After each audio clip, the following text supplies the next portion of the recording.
Okay तो हम पढ़ेंगे कंपैरेटिव पॉलिटिक्स के बारे में, हम पढ़ेंगे कंपैरेटिव पॉलिटिक्स की अप्रोचेस के बारे में। ओके तो शुरू करते हैं। सबसे पहले हम बात करेंगे इंस्टीट्यूशनलिज्म के बारे में। New institutionalism, historical institutionalism, old institutionalism है। बाकी जितने भी इंस्टीट्यूशनलिज्म है सभी के बारे में डिटेल में हम समझेंगे। ओके और इसके अलावा हमारे पास पॉलिटिकल इकोनॉमी अप्रोच और डिफरेंट अप्रोचेस भी है। तो ओल्ड इंस्टीट्यूशनलिज्म क्या है?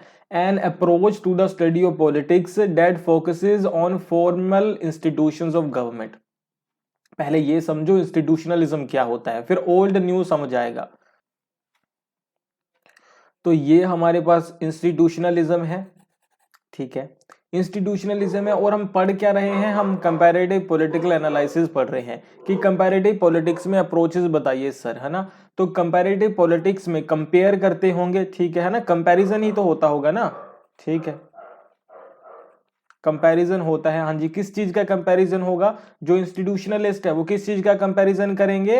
वो इंस्टीट्यूशंस का कंपैरिजन करेंगे। तो बात खत्म हो जाती है। अभी इंस्टीट्यूशंस का ये कंपैरिजन करेंगे। इंस्टीट्यूशन किसे कहा जाता है? तो एक इंस्टीट्यूशन होता है, वो नहीं कि हम पढ़ते हैं इस इंस्टीट्यूशन में, हम पढ़ते हैं उस इंस्टीट्यूशन में, वो नहीं। इंस्टीट्यूशन का मतलब होता है, आप कह सकते हैं कि एक सामाजिक संस्था, या फिर आप कह सकते हैं कि एक राजकीय संस्था, जैसे कि हमारा पार्लियामेंट, ठीक है। प्राइम मिनिस्टर की पोस्ट भी एक इंस्टीट्यूशन आप कह सकते हैं, ठीक है। आप कह सकते हैं कि पुलिस है, ठीक है।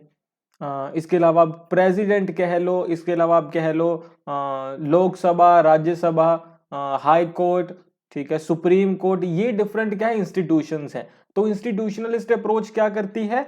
इंडिया की पार्लियामेंट, ओके, और ये है पाकिस्तान की पार्लियामेंट, दोनों के बीच में parliament to parliament, institution to institution comparison करती थी।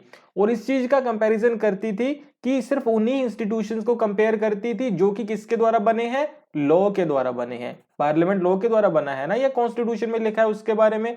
तो जिसके बारे में कॉन्स्टिट्यूशन में लिखा है, जो लॉ के साथ बने हैं, सिर्फ उन्हीं इंस्टीट्यूशंस की स्टडी करता है कंपेयर करके, इंस्टीट्यूशनलिस्ट अप्रोच।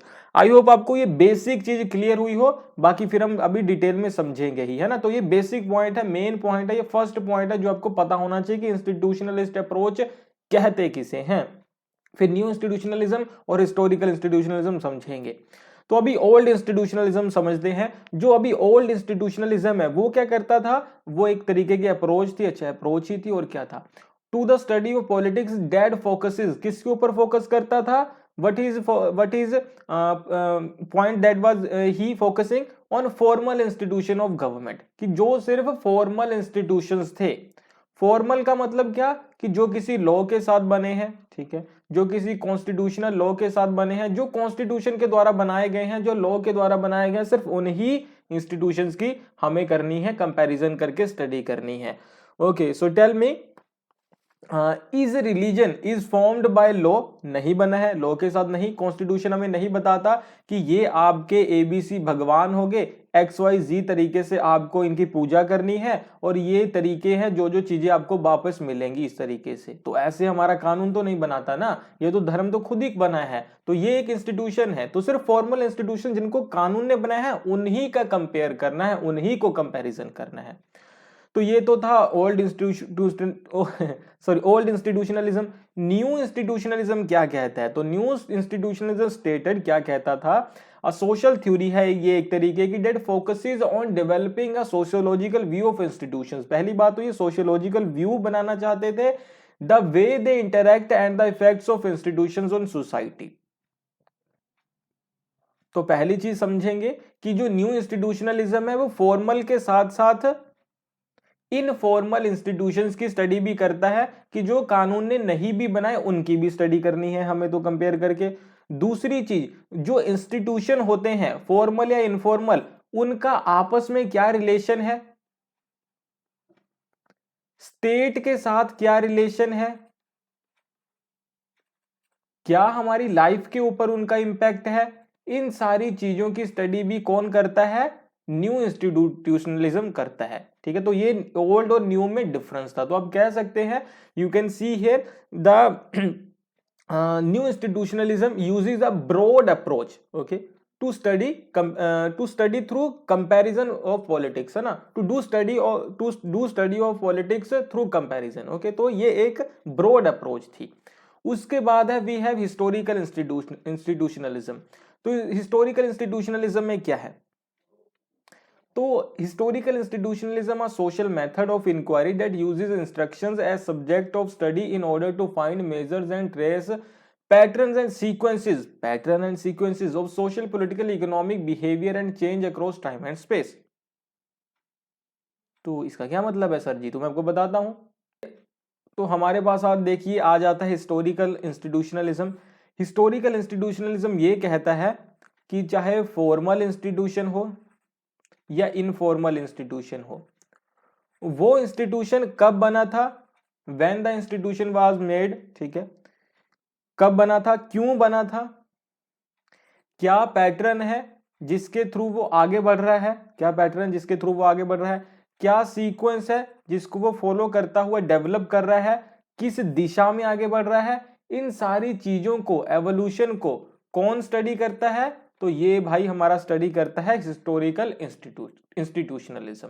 ओके, मेरे ख्याल से बेसिक आपको क्लियर हुआ होगा। अभी डिटेल में समझेंगे इंस्टीट्यूशनलिज्म क्या है और आप कह सकते हैं कि डिफरेंट टाइप्स क्या है। अभी हम थोड़ा सा डिटेल में पढ़ेंगे। तो institutionalist approach is called traditional approach. इसे ट्रेडिशनल अप्रोच क्यों कहा जाता है? पहली बात तो ये कि 1930s और 50s में सामने आई। अभी ये लिख लेना, ये एग्जामिनेशन पॉइंट ऑफ व्यू से इंपॉर्टेंट है। ये पूछा जा सकता है कि कौन सी अप्रोच कब पॉपुलर थी। तो 1930s और 50s में पॉपुलर थी। The study of institutions की study and their interaction has been a focus of academic research for many years। ये तो हमें पता ही चल गया ना कि ये स्टडी कैसे करते थे। One of the most prominent example, सबसे आप कह सकते हैं बड़ा एग्जाम्पल क्या है, of this was the work of German economist and social theorist Max Weber। आप कह सकते हैं कि max weber one of the biggest scholar थे जो आप कह सकते हैं कि इंस्टीट्यूशनलिस्ट अप्रोच को यूज करते थे। Weber focus on the organisational structure. किस चीज के, कौन से इंस्टीट्यूशन को उन्होंने कंपेयर किया? ब्यूरोक्रेसी। ब्यूरोक्रेसी भी तो एक इंस्टीट्यूशन है, उससे उन्होंने कंपेयर किया, स्टडी किया। उन्होंने हमें बताया ना कि 3 तरीके के ब्यूरोक्रेसी या फिर आप कह सकते हैं कि अथॉरिटीज होती हैं, वो आपको बताना कि कौन सी होती है। within society and the institutionalization created by means of the iron cage which organizational bureaucracies create। तो आप देख सकते हैं कि यहां पे ब्यूरोक्रेसी, पहली तो हमने बात देखी कि ब्यूरोक्रेसी अपने आप में एक इंस्टीट्यूशन है, तो उस इंस्टीट्यूशन की इन्होंने स्टडी की। दूसरी चीज है कि इसका सोसाइटी के साथ क्या रिलेशन है या आपस में क्या रिलेशन है, उस चीज की भी इन्होंने स्टडी की। इन ब्रिटेन में क्या होता है, एंड द यूनाइटेड स्टेट्स, दोनों देशों की बात हो रही है।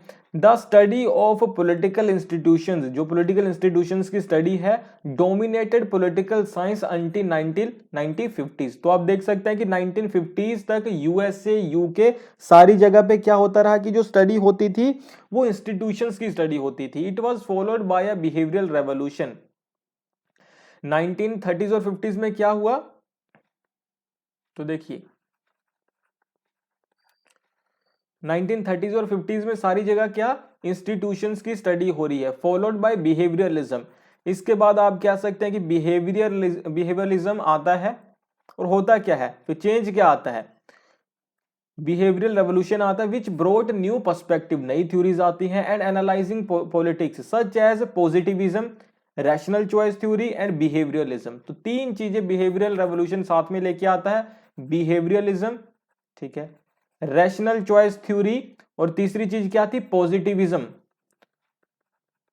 अगस्त कॉमेट को इसका फादर माना जाता है, ये चीज याद रखना। तो ये 3 चीजें आ गई। अभी ये 3 चीजें क्या है, पहले तो हमारे पास सिर्फ इंस्टीट्यूशनलिज्म था, बिहेवियरल रेवोल्यूशन हमारे साथ क्या लेके आया, इन 3 चीजों को अपने साथ लेके आया, ये नई अप्रोचेस थी। ओके, नेक्स्ट क्या है, and the narrow focus on the institutions was discarded. देखो पहले हम क्या कर रहे थे, सिर्फ इंस्टीट्यूशन की स्टडी करते थे, नैरो फोकस था, अभी क्या होगा वो डिस्कार्ड कर दिया और उसको रिप्लेस किसने किया, और फोकस मूव हो गया किसकी तरफ, analysing individual rather than the institution which surrounded them. तो हमने यहाँ पे बिहेवियरलिज्म, रैशनल चॉइस थ्योरी और पॉजिटिविज्म के थ्रू किसको स्टडी करना शुरू किया, पॉलिटिक्स और पॉलिटिकल इंस्टीट्यूशंस को नहीं, बल्कि इंडिविजुअल को, जो उस आप कह सकते हैं कि उस इंस्टीट्यूशन को लीड करता है या उस इंस्टीट्यूशन का पार्ट है। तो हमारे अभी स्टडी की यूनिट कौन बन गई, तो इंडिविजुअल, ठीक है, हमारी स्टडी की यूनिट बन गई। आई होप आपको यहां तक चीजें क्लियर हुई हो। अभी हम आगे बढ़ेंगे। ओके उसके बाद है जो इंस्टीट्यूशनलिज्म है, एक्सपीरियंस्ड अ सिग्निफिकेंट रिवाइवल इन 1977। अभी क्या हो रहा था, 1930s और 50s में इंस्टीट्यूशनलिज्म को फॉलो किया जा रहा था। उसके बाद क्या हुआ 50s और 60s और 70s में क्या हुआ, बिहेवियरल रेवोल्यूशन की वजह से बिहेवियरलिज्म, रैशनल चॉइस थ्योरी और पॉजिटिविज्म को फॉलो करना शुरू कर दिया। लेकिन 1977 में दोबारा क्या होता है, यहां पे तीसरी चीज लिख लेते हैं, बिहेवियरलिज्म रिवाइव करता है with an influential paper published by John W Meyer. ये अभी नाम याद रखना, एग्जामिनेशन पॉइंट ऑफ व्यू से बहुत इंपॉर्टेंट है। जॉन डब्ल्यू मेयर आप कह सकते हैं कि स्टैनफोर्ड यूनिवर्सिटी के, और उनके साथ पीएचडी करे उनके स्टूडेंट ब्रायन रोवन ने एक पेपर पब्लिश किया जिसके साथ रिवाइव करता है इंस्टीट्यूशनलिज्म, जिसको हम क्या कहते हैं, न्यू इंस्टीट्यूशनलिज्म कहते हैं। ओके तो ये नाम आपने याद रखने हैं, एग्जामिनेशन पॉइंट ऑफ व्यू से बहुत ज्यादा इंपॉर्टेंट है। They are very important points, you should remember them. Okay so next है research that followed became known as new institutionalism. इसी रिसर्च को बाद में न्यू इंस्टीट्यूशनलिज्म के नाम से जाना गया। A concept that is generally referred to as neo institutionalism in academic literature। बस ये याद रखना कि नियो या न्यू एक ही बात है, ठीक है, तो ये आपने याद रखना है। Okay another significant reformulation occurred in 1980s। उसके बाद 1980s में क्या होता है, when Paul DiMaggio and Walter W Powell. अभी ये दो नाम भी आपने याद रखने हैं, बहुत ज्यादा इंपॉर्टेंट है एग्जामिनेशन पॉइंट ऑफ व्यू से। पॉल डी मैगियो और आप कह सकते हैं कि वॉल्टर डब्ल्यू पावल कंसाइजली रिवाइज्ड, रिविजिटेड। तो ये दो नाम आपने याद रखने हैं, पॉल डी मैगियो और वॉल्टर डब्ल्यू पावल, ठीक है। तो ये दोनों नाम आपने याद रखने हैं, पॉल डी मैगियो और वॉल्टर डब्ल्यू पावल, जो कि क्या करते हैं, concisely revisited Weber's iron cage, ठीक है। वेबर की जो आयरन केज थ्योरी थी उसको आप कह सकते हैं कि ये रिविजिट करते हैं और उसको दोबारा पॉपुलर करते हैं, यानी कि इंस्टीट्यूशनलिज्म को और आगे बढ़ा रहे हैं ये लोग न्यू इंस्टीट्यूशनलिज्म लेबल के अंडर। द फॉलोइंग डेकेड, इसके बाद जो अगला डेकेड आया, so an explosion of literature. Literature में एक्सप्लोजन हो गया, क्या किसका लिटरेचर बाहर निकल रहा है, on the topic across many disciplines. कौन कौन से डिसिप्लिन्स में, हर एक डिसिप्लिन में एक ही तरीके का लिटरेचर आ रहा है, वो तरीका कौन सा है, including those outside of social sciences. Example of the body of work in the decade which followed can be found in DiMaggio and Powell's 1991 anthology in the field of sociology, economics, Nobel prize winning work Douglas North is a noted example. तो देखोगे कि अभी जितने भी, चाहे economics की बात कर लो, सोशियोलॉजी की बात कर लो, पॉलिटिक्स की बात कर लो, एडमिनिस्ट्रेशन की बात कर लो, जितनी भी नई स्टडीज हुई, जितना भी नया लिटरेचर लिखा गया, पढ़ा गया, जिसके ऊपर डिस्कशन हो रहा था, डिस्कोर्स हो रहा था, वो सारा इंस्टीट्यूशनलिज्म का था। तो ये चीज आपने याद रखनी है। अभी नाम जो आपको याद रखने हैं वो कौन कौन से हैं, John W Meyer, DiMaggio, Paul DiMaggio, Walter W Powell, और ये आपने नाम याद रखने, एग्जामिनेशन पॉइंट ऑफ व्यू से बहुत ज्यादा इंपॉर्टेंट है। ब्रायन रोवन भी लिखना मत भूलना, ठीक है, और इन्हें याद भी कर लेना। उसके बाद है कैरेक्टरिस्टिक ऑफ इंस्टीट्यूशनलिज्म। अभी इंस्टीट्यूशनलिज्म की कुछ कैरेक्टरिस्टिक देखते हैं ताकि हमें ये कॉन्सेप्ट और अच्छे से क्लियर हो जाए। तो स्टडी ऑफ इंस्टीट्यूशन, पहली बात तो यही कि एक स्टडी करता है इंस्टीट्यूशंस की, structure can be different but the functions are the same. इन्होंने कहा कि हर एक देश में इंस्टीट्यूशंस एग्जिस्ट करते हैं, हो सकता है कि वो इंस्टीट्यूशन का स्ट्रक्चर डिफरेंट हो, ठीक है, हो सकता है कि वहां पे प्रेसिडेंट हो, यहाँ पे प्राइम मिनिस्टर है, लेकिन जो फंक्शंस होते हैं वो सेम होते हैं। अगर एग्जीक्यूटिव फंक्शंस हैं तो इंडिया में भी एग्जीक्यूटिव फंक्शन कोई ना कोई परफॉर्म कर रहा होगा और यूएसए में भी, ठीक है। तो ये एग्जीक्यूटिव फंक्शंस की यूनिवर्सैलिटी है कि हर एक जगह पे होंगे, वो अलग बात है कि कहीं कौन परफॉर्म करेगा, कहीं कौन परफॉर्म करेगा। तो जरूरी क्या है कि फंक्शंस को देख के कि कौन वो फंक्शन परफॉर्म कर रहा है, उस इंस्टीट्यूशन को लेके उसमें कंपैरिजन कर दो। इंडिया में प्राइम मिनिस्टर, यूएसए में प्रेसिडेंट, दोनों एग्जीक्यूटिव फंक्शन परफॉर्म करते हैं, दोनों में कंपैरिजन कर दो। ये मत देखो कि वो प्रेसिडेंट है, ये प्राइम मिनिस्टर है। Institutions are formal organisation. जो इंस्टीट्यूशनलिज्म था वो किसको इंस्टीट्यूशन मानता है कि जो फॉर्मल ऑर्गेनाइजेशन है, जो कानून के साथ बना है। मेथड ऑफ स्टडी क्या था? Inductive, legal, comparative. इंडक्टिव में क्या होता था? पहले ये ऑब्जर्व करते थे, फिर डिस्क्राइब करते थे। लीगल में क्या होता था? जो कि कानून के द्वारा, कोई भी इंस्टीट्यूशन है तो उसके लीगल डॉक्यूमेंट को, उसके कॉन्स्टिट्यूशन को ही स्टडी किया जाता था, है ना, कि उसके कानून की, वो मान लो इंडिया में आरटीआई बना है एक एक्ट के साथ और यूएसए में कोई और ऐसी इंस्टीट्यूशन आरटीआई जैसा कोई और एक्ट है, तो दोनों के एक्ट्स को क्या किया जाएगा? कंपेयर किया जाएगा। हिस्टोरिकल मेथड जो एक्सप्लेन करता है हिस्टोरिकल डेवलपमेंट किसी इंस्टीट्यूशन का। कंपैरेटिव मेथड क्या करता है? आइडेंटिफाई करता है सिमिलैरिटी और डिफरेंसेस बिटवीन इंस्टीट्यूशंस को। आई होप आपको ये बेसिक चीजें क्लियर हुई हो। अभी हम आगे बढ़ेंगे। तो अभी हमें कुछ बुक्स के नाम लिखने हैं, ठीक है, कुछ बुक्स के नाम लिखने हैं। ये वो बुक्स है जो आप कह सकते हैं कि कंपैरिजन के ऊपर इंस्टीट्यूशनलिस्ट अप्रोच को फॉलो करते हुए लिखी गई है और ट्रेडिशनल इंस्टीट्यूशनलिज्म से जुड़ी हैं, पुरानी बुक्स है। तो एरिस्टोटल की बुक आपने याद रखनी है, पॉलिटिक्स। मैकाइवली की बुक है द प्रिंस, 1532 में पब्लिश हुई। मोंटेस्क्यू की बुक है द स्पिरिट ऑफ लॉज, 1748। टोकविले की बुक है डेमोक्रेसी इन अमेरिका, 1835। और बेगोर्ड की बुक है द इंग्लिश कॉन्स्टिट्यूशन, 1867। तो इन बुक्स के नाम प्लीज याद रखना, एग्जामिनेशन पॉइंट ऑफ व्यू से बहुत ज्यादा इंपॉर्टेंट है। ओके, उसके बाद है नियो इंस्टीट्यूशनलिज्म, ठीक है। नियो इंस्टीट्यूशनलिज्म के बारे में हम पढ़ते हैं अभी थोड़ा और डिटेल से। न्यू इंस्टीट्यूशनलिज्म में क्या क्या आता है? तो न्यू इंस्टीट्यूशनलिज्म में हम नॉर्मेटिव इंस्टीट्यूशनलिज्म पढ़ते हैं, ठीक है। Normative institutionalism is a sociological interpretation of institutions and holds that a logic of appropriateness, ठीक है। लॉजिक ऑफ एप्रोप्रिएटनेस की बात देखो, हमने पढ़ा ना उसके बारे में, बिहेवियरलिज्म के बारे में, कि बिहेवियरल रेवोल्यूशन आता है, तो उसके बाद आप कह सकते हैं कि हमने रैशनल चॉइस थ्योरी, पॉजिटिविज्म और बिहेवियरलिज्म को फॉलो करना शुरू कर दिया। तो इसी में हम बिहेवियर की स्टडी करेंगे अभी, है ना। तो नॉर्मेटिव इंस्टीट्यूशनलिज्म भी बिहेवियर की स्टडी करता है ना। ओके, तो लॉजिक ऑफ एप्रोप्रिएटनेस को अपने याद रखना है, इसे समझते हैं कि ये क्या है। Guides the behaviour of actor with in an institution. It predicts that norms and formal rules of institution will shape the actions of those acting with in them.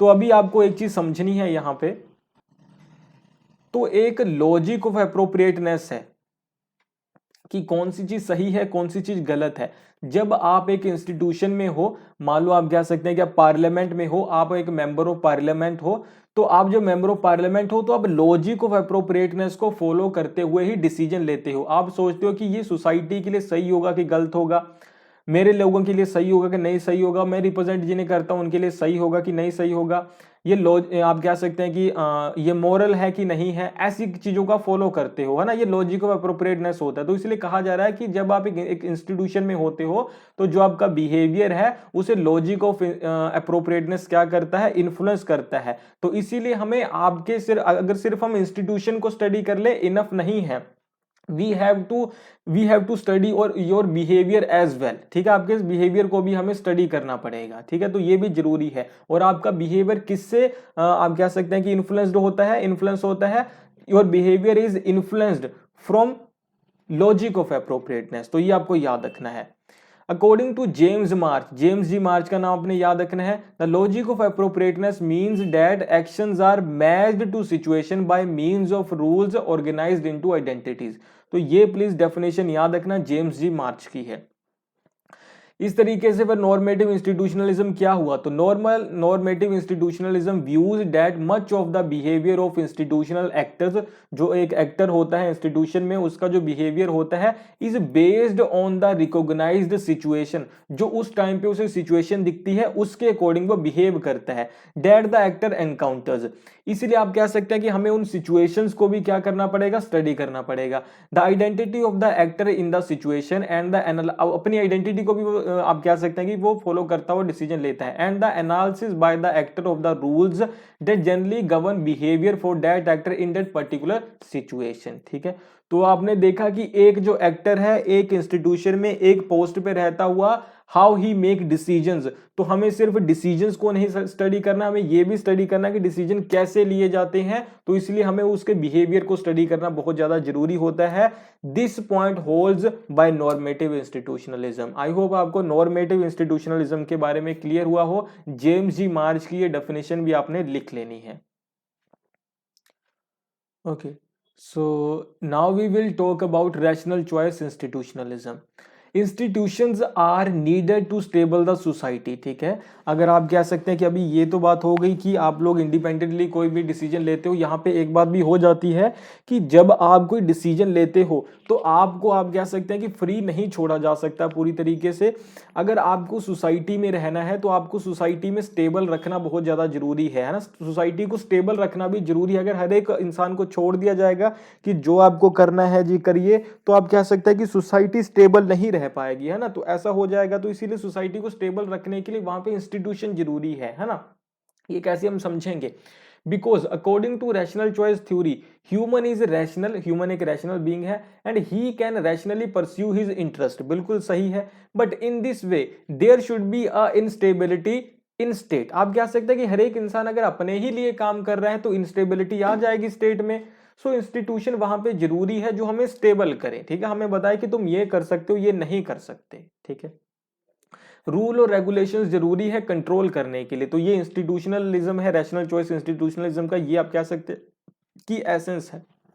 इसका दूसरा पार्ट ये है, this approach contrast with normative institutionalism, normative institutionalism के साथ contrast करते हैं, उसके विरोध में है।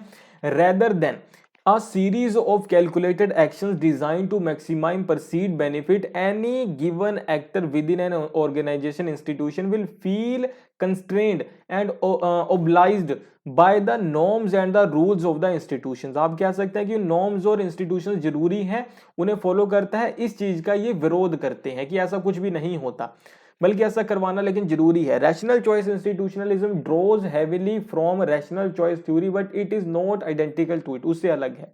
Proponent argue that political actors rational choices are constrained, आप कह सकते हैं कि वो बाउंडेड रैशनैलिटी होती है। क्या मतलब कि अगर हमने कह दिया कि एक इंडिविजुअल पॉलिटिकली रैशनल है कोई भी डिसीजन लेने के लिए और रैशनली वो डिसीजन ले रहा है, तो हम ये नहीं कह सकते कि वो पूरी तरीके से रैशनल है, ये गलत है। क्यों? क्योंकि उसकी रैशनैलिटी बाउंडेड होती है, बंधी हुई होती है कई चीजों से, ये हमें याद रखना पड़ेगा। ये हमें समझने के लिए माइकल ऑक्सफोर्ड समझना पड़ेगा, उसके बारे में हमने कंजर्वेटिज्म में पढ़ा है ना। These bounds are accepted as individual realise their goals can be best achieve through institution. तो आप कह सकते हैं कि बाउंडेड रैशनैलिटी का मतलब क्या, कि हम क्यों इंस्टीट्यूशन को फॉलो करते हैं, हमारे गोल की वजह से। तो देखो इसे और अच्छे से समझो अभी, तो यहां पे इंडिविजुअल है, यहां पे उसका गोल है, ठीक है, आप कह सकते हैं कि उसका इंटरेस्ट है। अभी जो आप कह सकते हैं कि नॉर्मेटिव इंस्टीट्यूशनलिज्म था, नॉर्मेटिव इंस्टीट्यूशनलिज्म ने कहा कि हम जो इंस्टीट्यूशन है उसके कुछ रूल्स हैं उन्हें मानते हैं। क्यों मानते हैं? क्योंकि आप कह सकते हैं कि हम लॉजिक ऑफ एप्रोप्रिएटनेस को फॉलो करते हैं कि समाज के अकॉर्डिंग सही क्या है, इसलिए हम उसे मानते हैं, ठीक है। लेकिन रैशनल चॉइस थ्योरी कहती है कि हम इंस्टीट्यूशंस के रूल रेगुलेशंस को इसीलिए मानते हैं क्योंकि ये हमें हेल्प करेंगे अपने गोल या फिर इंटरेस्ट तक पहुंचने के लिए। तो दोनों में डिफरेंस है, समझिए। ये कहते हैं कि सोसाइटी के बारे में हम सोचते हैं तो मानते हैं, ये कहते हैं कि सोसाइटी के बारे में नहीं सोचते, हमें पता है कि इस तरीके से हमारा इंटरेस्ट पूरा होगा तो इसको हम फॉलो कर रहे हैं। Goals can be best achieved through institutions. In other words, institutions are systems of rules and inducements to behaviour in which individual attempt to maximise their own benefit, सिर्फ हमारे खुद के बेनिफिट के लिए ही होता है कि हम इंस्टीट्यूशन को फॉलो करते हैं। आई होप आपको रैशनल चॉइस इंस्टीट्यूशनलिज्म क्लियर हुआ हो। अभी हम आगे बढ़ेंगे। अभी हम बात करेंगे हिस्टोरिकल इंस्टीट्यूशनलिज्म के बारे में, ठीक है। This version of institutionalism states that history matters, ये कहता है कि हिस्ट्री मैटर करती है किसी भी इंस्टीट्यूशन की, तो उसकी हिस्ट्री को कंपेयर करो, उसकी हिस्ट्री को भी समझो। paths chosen to or designed early in the existence of an institution tend to be followed throughout the institution's development। वो कहते हैं कि जब हमने इंस्टीट्यूशन को बनाया था तो उस टाइम पे हमने कुछ आप कह सकते हैं कि पाथ्स या कुछ आप कह सकते हैं कि रास्ते डेवलप किए थे, वो हम हमेशा ही फॉलो करते रहते हैं। ऐसे रास्तों को अगर हम फाइंड कर लें तो आप कह सकते हैं कि हम उसको डिकोड कर सकते हैं। Institution will have an inherent agenda, कोई भी इंस्टीट्यूशन होता है तो उसका आप कह सकते हैं कि एक इनहेरेंट एजेंडा होता है, वो अंदरूनी एक एजेंडा होता है जहां वो पहुंचना चाहता है। टेलोस कहते हैं इसे, टेलोस कहते हैं इसे Aristotle.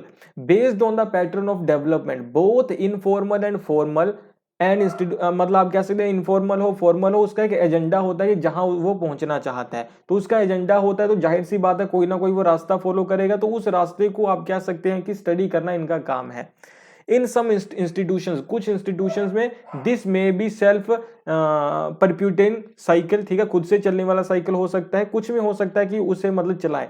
Actions of one type begat further actions of this type, हमने आप कह सकते हैं कि हमने एक बनाना था, इंडिया को एक सोशलिस्ट स्टेट बनाना था, हमने क्या किया, खुद ब खुद चीजें शुरू होने लगी। हमने आप कह सकते हैं कि कॉन्स्टिट्यूशन में सोशलिज्म लिख दिया तो 5 ईयर प्लान्स आ गए, उसके बाद प्रीवी पर्स खत्म हो गए, सब्सिडी शुरू हो गई। इस तरीके से मतलब हम खुद ही उसकी तरफ बढ़ रहे हैं, एक दूसरे को खींच रहे हैं स्टेप को। This theory does not hold that institutional paths will forever be inevitable, ये भी नहीं कि एक ही तरीके के रहेंगे, है ना। हो सकता है कि वो चेंज हो, सर्कल के साथ चेंज हो, क्रिटिकल टाइम में वो पीछे आ जाएं, जैसे कि हम सोशलिज्म की तरफ हमेशा बढ़ रहे थे। 1991 में क्या हुआ, हमारी इकोनॉमी डाउन हो जाती है पूरी तरीके से, यूएसएसआर डिसइंटीग्रेट हो जाता है, तो हम लिबरलिज्म की तरफ हो जाते हैं, ना। ये भी चीजें हुई हैं, तो ये भी आपको याद रखना है ना। ओके,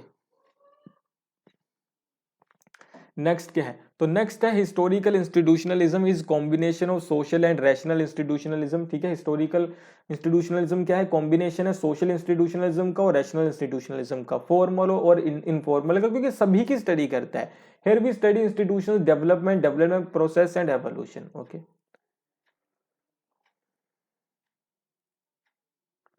तो अभी हमारे पास सोशियोलॉजिकल इंस्टीट्यूशनलिज्म है, ठीक है।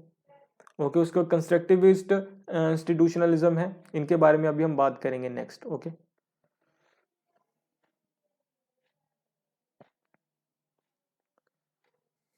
तो बात करते हैं सोशियोलॉजिकल इंस्टीट्यूशनलिज्म की। Sociological institutionalism is a form of new institutionalism, ठीक है, न्यू इंस्टीट्यूशनलिज्म का पार्ट है, that concerns the way in which institutions create meaning for individuals, की इंडिविजुअल के लिए क्या मायने रखता है इंस्टीट्यूशन, इस चीज की स्टडी होती है। Providing important theoretical building blocks for normative institutionalism, आप कह सकते हैं नॉर्मेटिव इंस्टीट्यूशनलिज्म का बेस बनता है सोशियोलॉजिकल इंस्टीट्यूशनलिज्म, ये भी आपको याद रखना है।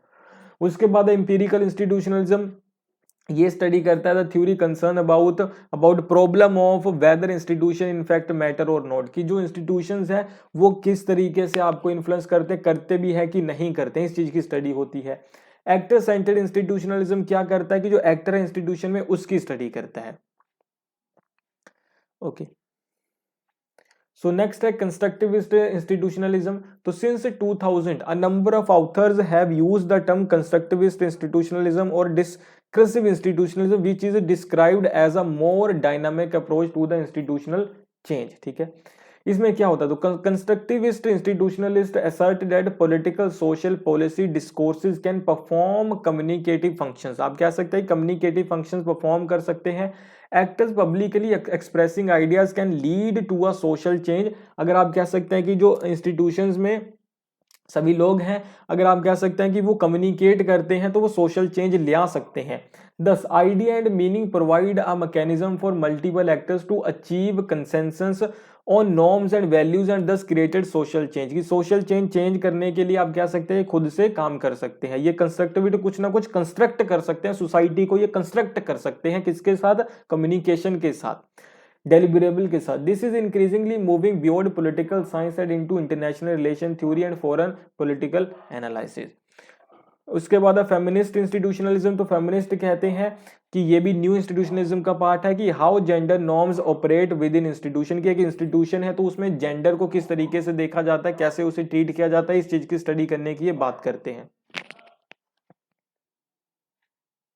ओके सो अभी हमारे पास सॉरी कुछ आप कह सकते हैं कि थ्योरिस्ट के नाम है जो आपको याद रखने हैं, ठीक है।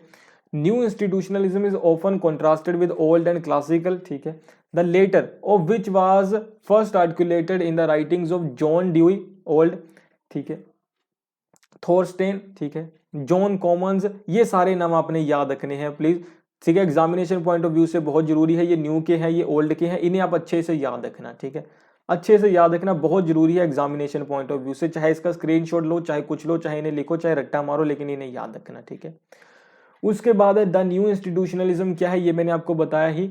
बिगिन शुरू होता है सैमुअल पी हटिंगटन के साथ, हटिंगटन के वर्क्स के साथ, ठीक है। Political order in changing society की बात वो करते हैं, ठीक है, ठीक है। इसके अलावा बैरिंगटन मूरे की बुक है social origins of dictatorship and democracy, and specifically Theda Skocpol का आर्टिकल है state and social revolutions, a comparative political analysis of France, Russia and China. ये आप कह सकते हैं कि कुछ और मेन बुक्स हैं न्यू इंस्टीट्यूशनलिज्म की, इन्हें भी आपने लिख लेना है, बहुत ज्यादा जरूरी है। जेम्स जी मार्च, जोहान पी ओस्लम को फाउंडर माना जाता है न्यू इंस्टीट्यूशनलिज्म का, ये भी लिख लेना। हॉल एंड टेलर ने 1966 में हमें बताया कि 3 तरीके का इंस्टीट्यूशनलिज्म होता है, रैशनल चॉइस, सोशियोलॉजिकल और हिस्टोरिकल। इनके बारे में मैंने आपको पहले डिटेल में बताया कि इनका मीनिंग क्या है। न्यू इंस्टीट्यूशनलिज्म की कुछ कैरेक्टरिस्टिक्स देखते हैं, ठीक है, फिर बाइंड अप करते हैं। ओके तो न्यू इंस्टीट्यूशनलिज्म में क्या है कि 1980s में शुरू होता है ये, under its influence of behaviourism, ठीक है। 1960s और 70s में क्या होता है कि फोकस शिफ्ट हो जाता है इंस्टीट्यूशन से पॉलिटिकल प्रोसेस की तरफ। बिहेवियरल रेवोल्यूशन के बाद क्या होता है कि इंस्टीट्यूशन छोड़ के हम पॉलिटिकल प्रोसेस को स्टडी करना शुरू कर देते हैं, है ना। न्यू इंस्टीट्यूशनलिज्म क्या कहता है, जो कि फोकस करता है कि नहीं, सोशियोलॉजिकल व्यू ऑफ इंस्टीट्यूशन की जरूरत है और हमें इंस्टीट्यूशन को स्टडी करना जरूरी है ना। It provides a way of viewing institutions outside of the traditional view of economics by explaining why and how institution emerge. इसने ये नहीं कहा कि इंस्टीट्यूशन की स्टडी करो, इन्होंने ये कहा कि इंस्टीट्यूशन कैसे काम करते हैं उसके बिहेवियर की स्टडी करो। The institutional view argues that institutions have developed to become similar across organization even though they evolved in different ways, है ना। ये बातें हमने पहले कर ली है ना। ओके तो ये वही चीजें हैं, दोबारा घूम के आई हैं, ये आप लोग एक बार फिर से देख लेना, इनका लिख लेना कैरेक्टरिस्टिक है, वैसे मैंने आपको बता ही दिया, समझा ही दिया। ये सारी चीजें भी आप लोग लिख लेना, एग्जामिनेशन पॉइंट ऑफ व्यू से जरूरी है ये कुछ आप कह सकते हैं कि कोटेशंस हैं। ओके तो ये था अप्रोचेस के बारे में, मेनली इंस्टीट्यूशनलिस्ट अप्रोच के बारे में। अभी हम पॉलिटिकल इकोनॉमी अप्रोच और डिफरेंट अप्रोचेस के बारे में बात करेंगे।